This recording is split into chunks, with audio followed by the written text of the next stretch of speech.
I'm Marcus Coward, and this is Wake Up New Bedford. I'm here with Eldric Abreu. How you doing?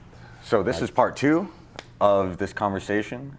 Hopefully, if you've already watched part 1, then you've been able to get filled in on this NB resilience plan that he's a part of and being a community outreach liaison. And there's an event on April 5th in the Andre McCoy Center where you can be invited to fill out a postcard and let him and the city know what you're interested in about New Bedford, what you love about New Bedford, and maybe let them know about some of the extreme weather events that you've experienced so that he, along with the city, can find some solutions, find some funding, and create a plan around it.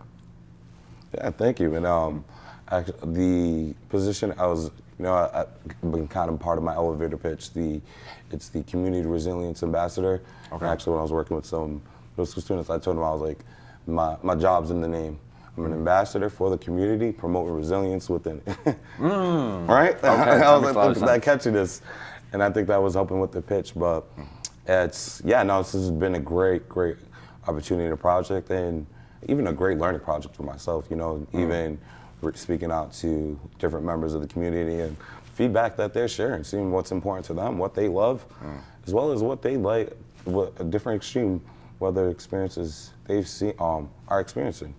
For example, like one personal one for myself that I shared on a postcard is the city neighborhood that I grew up in, out next to A.J. Gomes School, where my mom has had home for the past, I think, 34 years, has been having a sinkhole that I've seen continuously growing the diameter for the past 4 years.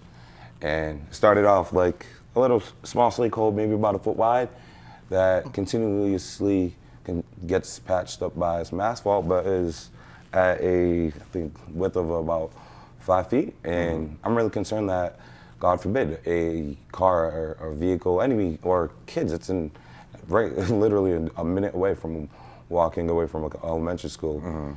And I'd like to say, I was like, clearly asphalt's not doing it. We need some different resources, some more expensive resources to plug up that hole. Sure. Because I keep seeing that hole reopen, and when it's reopening, it's opening bigger. Sure. And wider. So that's something personally that is, worried from close to where I grew up, but also for others in the community. And so when we were talking a little bit off camera about this topic, you said that granite might be a good second option as far as for not using asphalt to clean up these streets. One, where did you learn that? And two, do you think that could be a viable option that the city might end up taking? And yes, one, that I learned that I've had a lot of different experience working with before too. Landscape when I was younger, one of my first jobs out of school. But one of my roles previously as a community outreach coordinator when I was working at Waterfront Historic Area League, WHALE, a lot of our work was focused on historic preservation and reservation.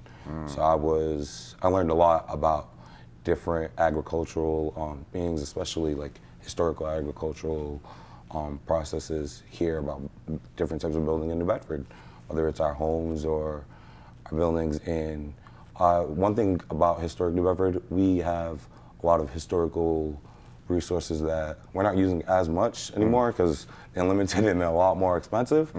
But is one of the reasons why some of these historic buildings are still standing in great position. Sure. And granite was something that would be used for plugging up the floor a lot more, but now is a lot more expensive and a lot less easier to come by and higher ways. We found different ways that asphalt helps, but one thing that I've learned in a study was due to New England weather, we don't. There's a lot of things that affect the asphalt. Like when, for example, in the winter, if there's a pothole in the street and asphalt was put down to put there. If it's a snowy day, if later that night and we have plows going out, most of the plows going down that are, cleaning our roads for us, helping us out, are also going to be taking out that asphalt that just got put up and that potholes there all over again. And in the summer, with the extreme heat that we've been experiencing with this different climate change, it's not even letting the asphalt cool in the summer on different roads to, fully plug up and harden. So that's different issues that, like, geographically and where we're located, that has to do with it, but especially with climate change. And I've learned it's a lot more expensive, so it's a lot smarter that we did make that shift to asphalt. But there are certain things that we're gonna you need to go for the tough and the thin, and what can actually help, because clearly there's, and you can see them. We learn from mistake or results. The asphalt plugging this sinkhole with asphalt's not working. Sure. It works. I've seen amazing jobs they've done around the community in different cities, different streets, especially our main streets like County Street. But for that type of issue, that's not what's needed. Yeah. So it's just something that, I've been able to, and that's one thing I've enjoyed with a lot too about a lot of my work in the community. I've worked with different projects that have taught me different aspects in community development and engagement, whether it's in historical preservation, whether it's in environmental aspects, whether it's in different like grant funding. And I think that helped me get an understanding too on when I wasn't as involved as a liaison and putting the blame like, oh man, I wish the city could do more of this here, more of this here. And it's like, oh, they are doing a lot. They are doing a little bit. I just wasn't aware of it. Sure. And now that I see it too and seeing how much work there is and advocating when people are like, oh man, what about this issue? I'm like, I'll make sure that's something we're addressed. But when you got a large plate of issues, we got to go in the order that it came in, our top priority. So can't get everything done once. So a lot of these positions that you're in, are they always paid? Like besides the Cape Verdean Parade board membership, that's going to be volunteer. But everything else, is there usually a paycheck that comes with it, or a lot of it is it volunteer work? Yeah, a lot of the work I do, yes, is paid work. Good business, absolutely. Got to make a living to help feed my family. But a lot of the work that I do too is volunteering, because if it goes in the end and something I'm passionate on, I need to lead that example. We need volunteers. We need people engaged, and you got to lead by example.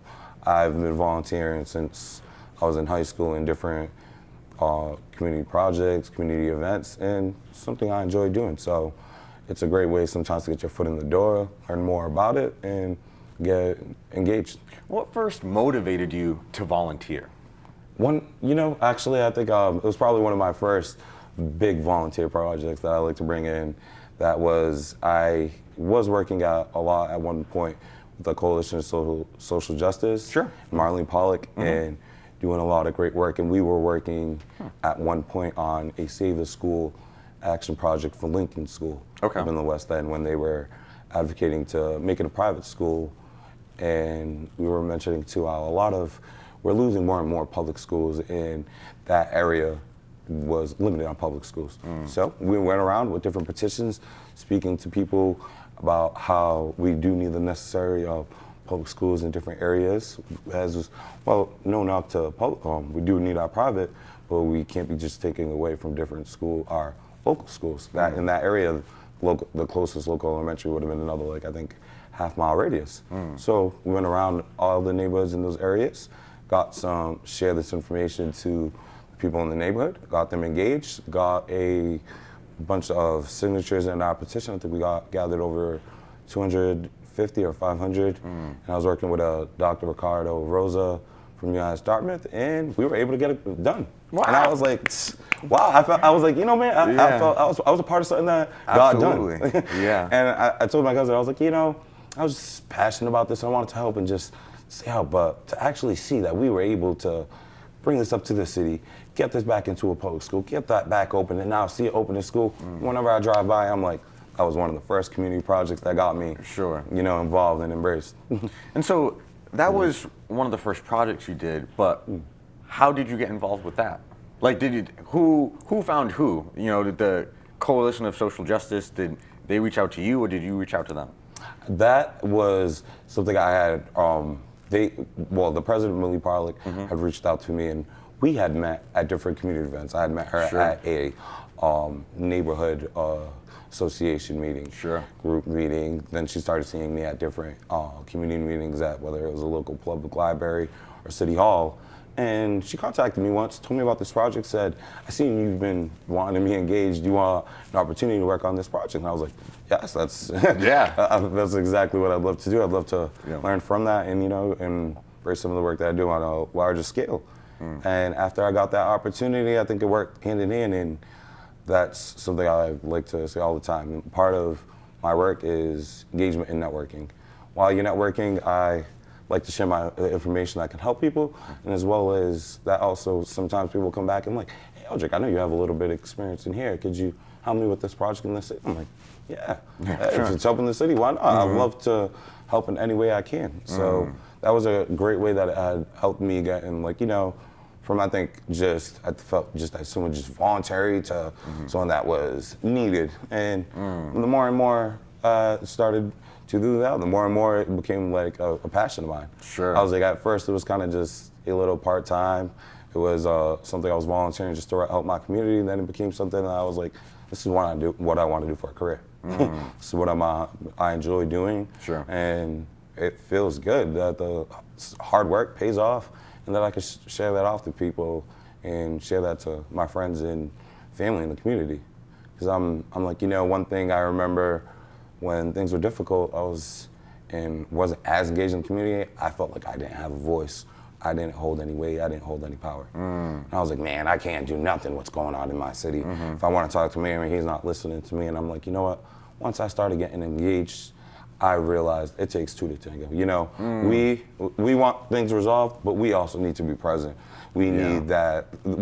Part of our engagement needs to be with the community residents.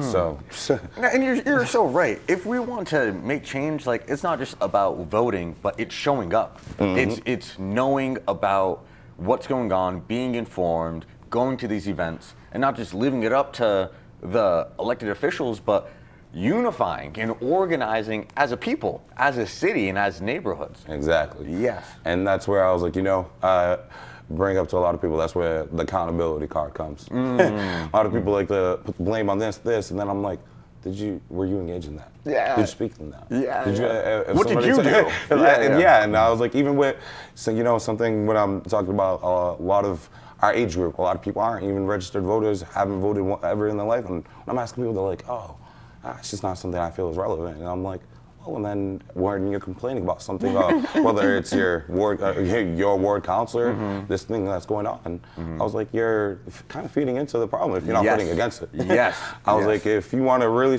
take some action, vote up. Use your voice.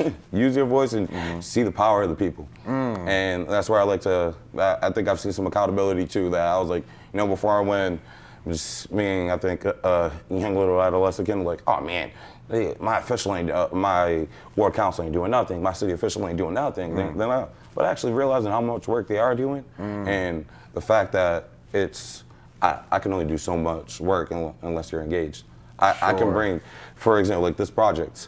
This can be a great project for the city, and it's helping city mitigation. But the way it can help each people in each neighborhood is if you share your voice and your input. Sure. Yeah. We don't know everything. We can't gather all that data. So we can go at the overall issues that we know that are being responded to us on a daily or brought up to us. But what we don't know, we can't fix. Yeah. And so I was like, I told a lot of people, I'm like, I held myself a little bit of accountable, and when somebody tells me, oh man, this city councilor ain't doing this, and I'm like, did you vote? And they're like, no. And I'm like, I don't really want to hear it right now. That's real quick. Yeah. I don't like to talk too much. I think a lot of politics, opinion, and belief. But then I'm like, now you hear so many people talking about Donald Trump in office, and I'm like, who voted for him? And why are there 30% of people who didn't vote at all? Yeah. Exactly, and that's where some accountability. I remember one number that like blew my mind when I first started working with the city was on like years that we don't have like full national nominations. So like Democrats, different politicians running on a state or a federal level, we usually only have about 10 to 13% of registered voters here in the city of Bedford. And I was That's like, crazy. So and think about that number wise. I'm like, so that for a community for over 100,000 people, that's about 10 to 13,000 people that are voting and speaking as whole for the community. Yeah. And now, the majority of I was like, how many of those people, I guarantee, I bet only 2% are under 30. And about 10 to 15 are diverse community. But then when we mention that, hey, our diverse community don't have a voice, it's like, you do have a voice, you're not speaking. You're not using it. Yeah, you're not using it. And that's a great win. I like to say, I'm like, wow. you know, there could be a shift in numbers if 1 year, everybody younger, like we like to share, post, hey, like this. I'm like, how about share, I just voted, and see how 1,500 people vote, and that'd be record breaking. We'll have literally record breaking. Record breaking. You'll see Standard Times, WBSM, New Bedford, New Poll. Its numbers doubled, and majority of them are young adults. We're the ones leading the torch. We're carrying on the torch and leading the future. If we don't carry it on, we're just going downhill. So I tell a lot of people, I'm like, hey, that's one thing. After I got that awareness, I tell a lot of people, I'm like, hey, when it seems like we don't have our voice in our action, but one person alone, it seems, you know, minimized. A group or a community together, that's a movement. That's where you get change. Me and you together, you know, we can only do so much. Now, the people that are engaged, the people that are commenting, the people that are sharing, the people that are involved in this, you know, just in our age group, that can be 2,000 to 4,000 people. In this community. You know, think about that. And that's that'd be real another power. That's a whole 5% shift in election. Think about that and suppose that's only between us. And then we can leverage it. You'd be like, okay, do this, and then we'll vote for you, or vote for someone else, you know? And exactly, and that's one thing too that I'm like, you know, I like to spend a lot to Councilman Shane Burgo, and as a young representative in the community too. I'm like, you know, when people are like, oh, you're in here, I'm like, hey, look at Shane. That's somebody that since his mid-20s has been involved on a legislative level and been working in this community. If he can do it, so can we. And get involved. And that's the people we need as idols and showing. He's a role model for me. Absolutely. And that's key. I was like, you know, I met Shane my freshman year in high school in show choir. Oh, really? Okay. Yeah, we had show choir together. And I remember you went to high school with him? Yeah. Really? Yes, my freshman year was his senior year. Oh, okay, really? And we were in show choir together. And I remember the year after that, we actually did some work too in the Coalition of Social Justice before together, before he was city council. And when he was running, I was like, man, you got my vote. You know that. I was like, I'm proud of you. I'm proud of you. I was like, and since he's been in that office, he's only done great for this community and for our generation too. Absolutely. Painting the way. So I think we need more role models like that, and that's something I'm trying to do myself to motivate for others as well. And to inspire the young people to get involved. And inspire the youth. And so, talking about young people, you're a family man. You have kids, okay? One, is it ever too young? Like, what would be a good age to start talking to your kids about environmental justice and important things? And what are some of the important lessons you are trying to teach your kids? And one thing I say, it's never too early to give some knowledge. Okay, great. I want, one of my focuses when I'm looking at environmental justice is the health aspect. So I want my kids healthy. I'm gonna let them know you're not touching contaminated water, drinking from that. Because you know, for example, PCP. One of the the 3 contaminants that like levels of people that it attacks most is women who are pregnant, women who are nursing, and children under 12. So, you know, my kids under 12, I'm gonna let them know we grew up in a community, an industrial area that's, you know, very high concentrated with PCB around in the area. I'm gonna let them know where it is, where to stay away from. Don't put these different dirts in your mouth. You're not gonna be touching little shavings off the wall, little paint. You don't know if there's asbestos in the wall. You don't know if there's lead there, lead poisoning.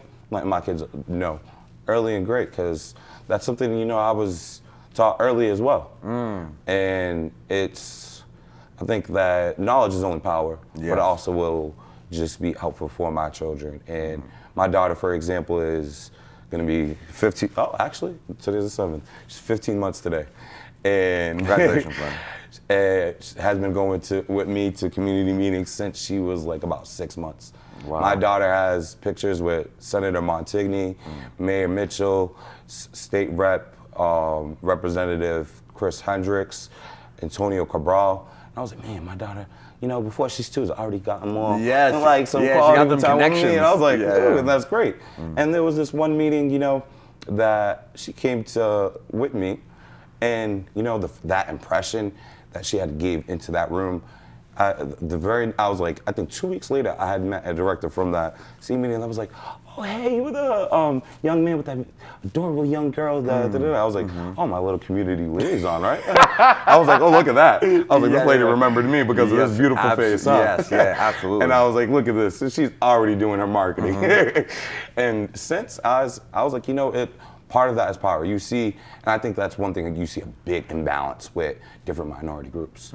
You'll see with politicians like different white groups, their kids are involved in their politics, are involved in their work. You'll see nice, buttoned up, they're dressed appropriate, dressed to prepare, dressed to impress. They know that young. These are skills and stuff that we need when we're adults. Yeah. So install that in my kid.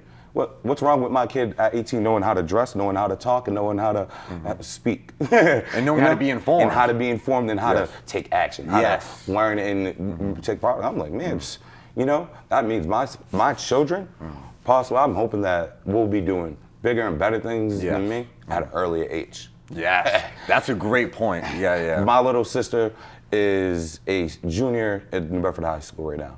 She's been in the New Bedford's Mayor Youth Council since her freshman year.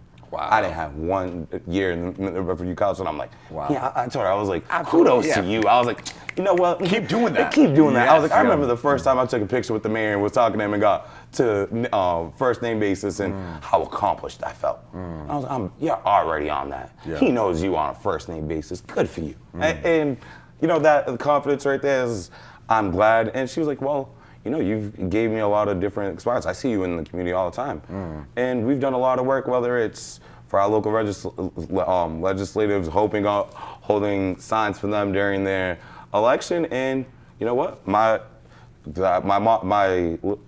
sister in high school, you know, is known by some senators, some congressmen all around the state, because she's done some engagement and worked with them.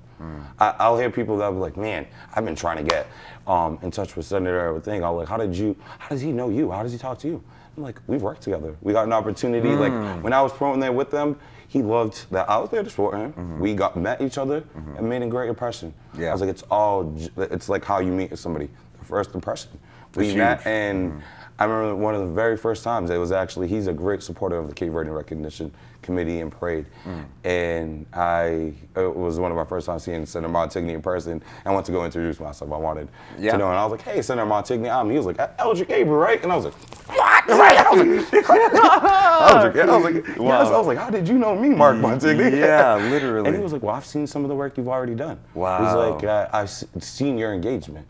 You might think it's little, and that gave me, I think, that recognition, gave me some humbleness that, you know, what I'm doing is not going unseen and not unacknowledged. And that you're on the right path. Exactly. But absolutely, that it's not going unseen. Yeah, yes, absolutely. That, I think, just, you know, gave me the confidence to do more. If I can do that, what can't I do?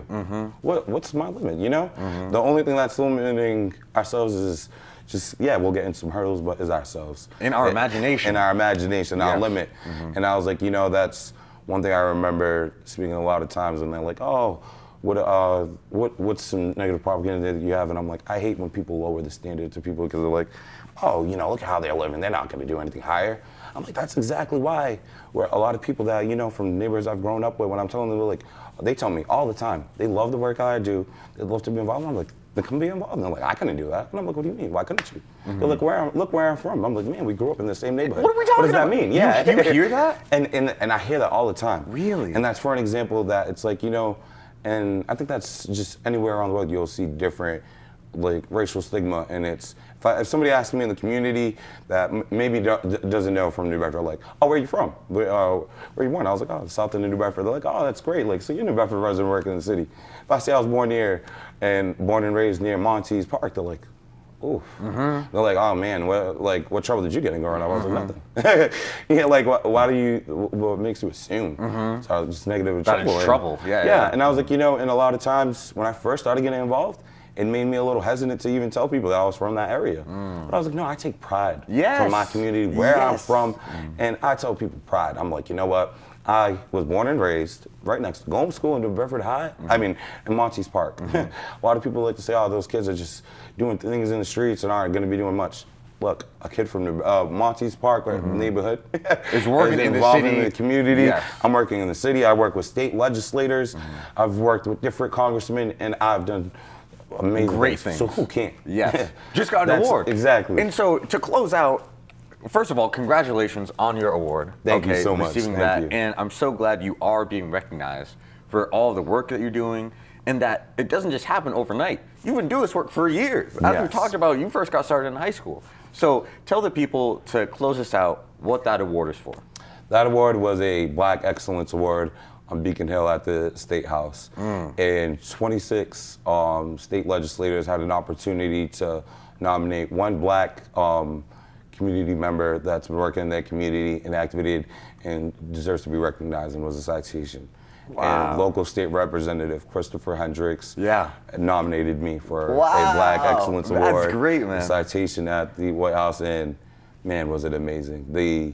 I got an opportunity to meet the Massachusetts Black and Latino Legislative Caucus and the Latin Lieutenant Governor. Wow. Getting an opening to my award, and I was just like, wow. Like I told him, I was like, this recognition on the state level feels amazing, but also reminds me that the work that I'm doing in my city can only grow into the work I can do in my state. And I was like, being recognized now on that level makes me now want to aim and strive for state levels Keep going and federal up. levels. Keep Only going up. Yeah. Climbing. Yes. I was like, hey, you know what? I was in the State House recognized for an award. Next time I want to be in the State House advocating for my community. Yes, To wow. win an award.